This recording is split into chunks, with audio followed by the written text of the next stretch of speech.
Hello, BookTube, and welcome back to the Library Tour of Doom, a tour of my book collection that Lord Ganesha and I are conducting that bids fair to last forever. It's going to be a fairly brief video today. I'm not feeling all that well, and also I'm buried in work, unexpectedly buried in a piece of work, so it's probably going to be a brief video and probably the only one I make today. But the Library Tour of Doom today encompasses a weird and oddly enjoyable book. This is the Commonplace book of E.M. Forster that he started in the 1930s or something and kept going on and off for basically the rest of his life. The last entry is not that long before he died in 1970, which always surprises me. He's so thoroughly a product of the Edwardian era that it's always surprises me to remember that he died in 1970. That he lived long enough to see Elvis Presley. You don't connect Elvis Presley with E.M. Forster at all. But nevertheless, he kept this thing, and it was found in his King's College room. It's just this rabbit hole that was typical of what you would expect from a lifelong literary pack rat and a lifelong passionate reader and writer. You would expect that when he finally dropped off the twig, there'd be a room somewhere that would be full of written material. This thing was in there, a bunch of other stuff, including, as far as I know, a couple of things that have never been actually published. Also, Morris, his gay novel that he wrote, and other people saw it, but he couldn't publish it while being gay was still a crime, and didn't want to spend his last years breaking rocks or whatever. But this was one of the things that was found in that room at King's College, was this Commonplace book. And the key here to remember is that it's not a journal. A Commonplace book is jottings, really. It's where you see a great quote and you put it down in your Commonplace book because it's easier than just underlining it or whatever and hoping that you'll be able to find it. Instead, it's in your Commonplace book. And you maybe jot down comments, random thoughts here and there in your Commonplace book. It's not the same thing as a journal, because anyone with even the slightest bit of ego, and Forster had a lot of ego, certainly a writer, is always going to keep their journal with the idea in their head that someone else is going to read it. And that might not change things for the worse. That might make it all the more interesting. But in a Commonplace book, you don't get that. Usually, you don't get that. Even with fame slaves like Forster, or even worse, W.H. Auden. Even with people like that, the Commonplace book tends to be where you will find these gigantic creative talents in their house clothes. Just not posing for the camera, not writing for eternity, just half-dressed thoughts, things that strike their fancy, that sort of thing. And I like them for that. That's one of the main reasons that I think people enjoy Commonplace books, is because you can come here and see an E.M. Forster that you won't see anywhere else. Virginia Woolf kept a kind of thing like this. A whole bunch of people have. And the thing that distresses me about these things, I think they're invaluable. And the thing that distresses me about them is that if you're not a megawatt brand name, usually your Commonplace book languishes exactly where Forster's was found, just in a midden heap in your room at King's College. And if you're I don't know, a barely published Don who's just had an extremely honorable career teaching people for 50, 70 years, you've kept a Commonplace book the whole time, what's going to happen to it? At the very best case scenario, it will sit moldering in your papers. But will there even be a papers repository? For most such people, no. It'll just scatter to the winds. It'll be gone. I wish that weren't the case, but what I wouldn't give, in other words, what I'm saying, to see the Commonplace books of a lot of the writers that I know must have kept them. I know a lot of writers today who keep Commonplace books.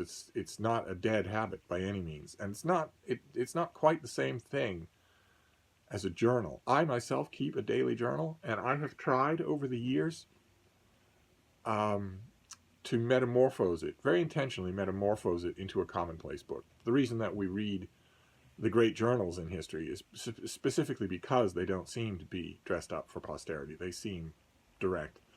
I think the only real way to write a journal is that way. to write it to yourself as though no one else is ever going to read it. And I've tried to work in all of the stuff of commonplace books, chunks of quotation, random thoughts, that sort of thing. Makes journal keeping so much more interesting, so much more enjoyable to do than sitting down to make your journal entry for the day and thinking that you need to write a composition exercise that's going to be graded instead. But that's what Forster does here. He is all over the map in this thing, from serious literary thoughts that do go on for paragraphs and paragraphs, to simple jotted observations that are too small and too random to be part of a journal entry. I don't know if any of this is making sense. Maybe it will to people out there who keep journals, or the few of you who might keep commonplace books. But there is a dress-up element to keeping a journal. And in a commonplace book, you don't have to do that. So Forster will vary from literary entries where he is thinking, working out his thoughts about something, to very quick entries that are just totally personal. I think the last thing that's written in this thing is him saying, "Oh my, the rain." That was it. That's all there was to it. I want to read you a couple of examples before I peter out here, to give you an idea of what I'm talking about. This one is from 1957. Love in St. John's Gospel is a two-way merry-go-round, or rather sadly go round. He just plays on the word merry. God loves Christ, who loves man, who loves God. And conversely, God loves man, who loves Christ, who loves God. Sadly, because no guide is given as to the nature of love. In the cases of God and Christ, silence is understandable, but can nothing be said about man? All we get is the arid advice of obedience, and the mystic circle splits. They that love me obey my commandments. Follow the no-betters. You see what I mean? Maybe I'm not picking the right example, or maybe I'm not up to the task today, but you see what the thing I want to point out about an entry like that, and there are a lot of these entries are like that, is that Forster is not explaining himself in the way that he does in his great essay collections. He's not explaining himself. He's just jotting these things down. I think that's both tantalizing and fascinating. And let me give you one more here. This is from 1962. How peaceful it was here this quiet afternoon, with a crescent moon thickening, and terrors and duties rushing close to me and failing to perturb, with my diarrhea likely to improve under treatment. I just don't know or care what ought to be done in Katanga. You have to Google it to see the news of the day in Katanga. It is part of a still distant storm. I thought of the imperfect but tear-drawing poems of Yeats. No greatness drawing, though between his utterances he is still the unreliable and even dishonest bard who has always put me off. And I thought of the Rubens, which has come to spend its last days in our chapel and with our chapels. It is not dishonest. It does not try to take us in when its inspiration flags, but it is an inadequate mystery compared to the ones surrounding us and our pretty blunt sickle of a moon. How can I tell or know what ought to be done about Katanga? Black men are getting killed there. White men and women and children may soon get killed. Enter ruddy-faced boy in American Sea Scouts, knitted round brown cap. Says, "Don't get up, Morgan." That was Foster's friends called him Morgan. And hands me a copy of the Christian Science Monitor. Not sure of his name. It may be Bevan. But this is the sort of thing that delays my nose from the approaching grindstone. My calm, idleness, and good temper may irritate my colleagues shortly, especially when they find that I never do or say anything helpful. I believe the game is up, and the top shelf of the cupboard labeled "Dangerous" is being rifled now that the children's arms have grown longer. I know of nothing I can do. That is a raw, undigested journal entry. Journals are for making sense of your own thoughts and your own time, where you sit down and you take a deep mental breath and then you write it out. You write that day, trying to make sense of it, trying to draw a narrative thread through it. In a commonplace book, you don't do that. You just put down the raw material. And that is an entry like that. You can see that Katanga is perturbing him. It comes back in his mind, but his thoughts are all over the place, as our thoughts tend to be, and that always is fascinating for me. I originally was reminded of this thing by this review in the TLS.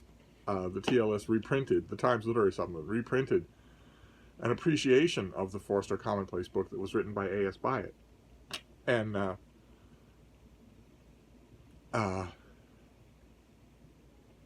I read the appreciation, and my first thought was, boy, I would love to have that Commonplace book, but what are the odds? What are the chances that that will ever happen? I kept the reprint in the TLS on the chance that I would get maybe a hardcover copy of Fairbanks' biography of E.M. Forster, which I didn't have and still don't have, to put all the E.M. Forster stuff in, or maybe hardcover copies of his essay collections, which Two Cheers for Democracy, or Avenger Harvest, which I don't have. I thought maybe I would get those things, and then I would put that appreciation in there, and then one day the Commonplace book itself showed up for $1 at the Brattle Bookshop here in Boston, so I grabbed it.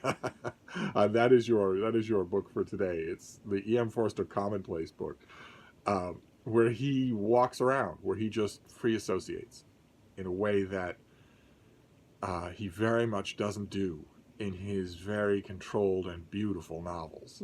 I always think about Anthony Burgess's good-natured scorn for E.M. Forster, saying that he's the one that ruined it for all the others, for all the Burgess-style novelists, because he made it seem like a really good novelist would work really hard, spit out 8 diamonds in the course of a whole career, and then die. and where does that leave somebody like Burgess or Barbara Pym, people who wrote a book every year, or Muriel Spark? Where does it leave them? It makes them look shoddy.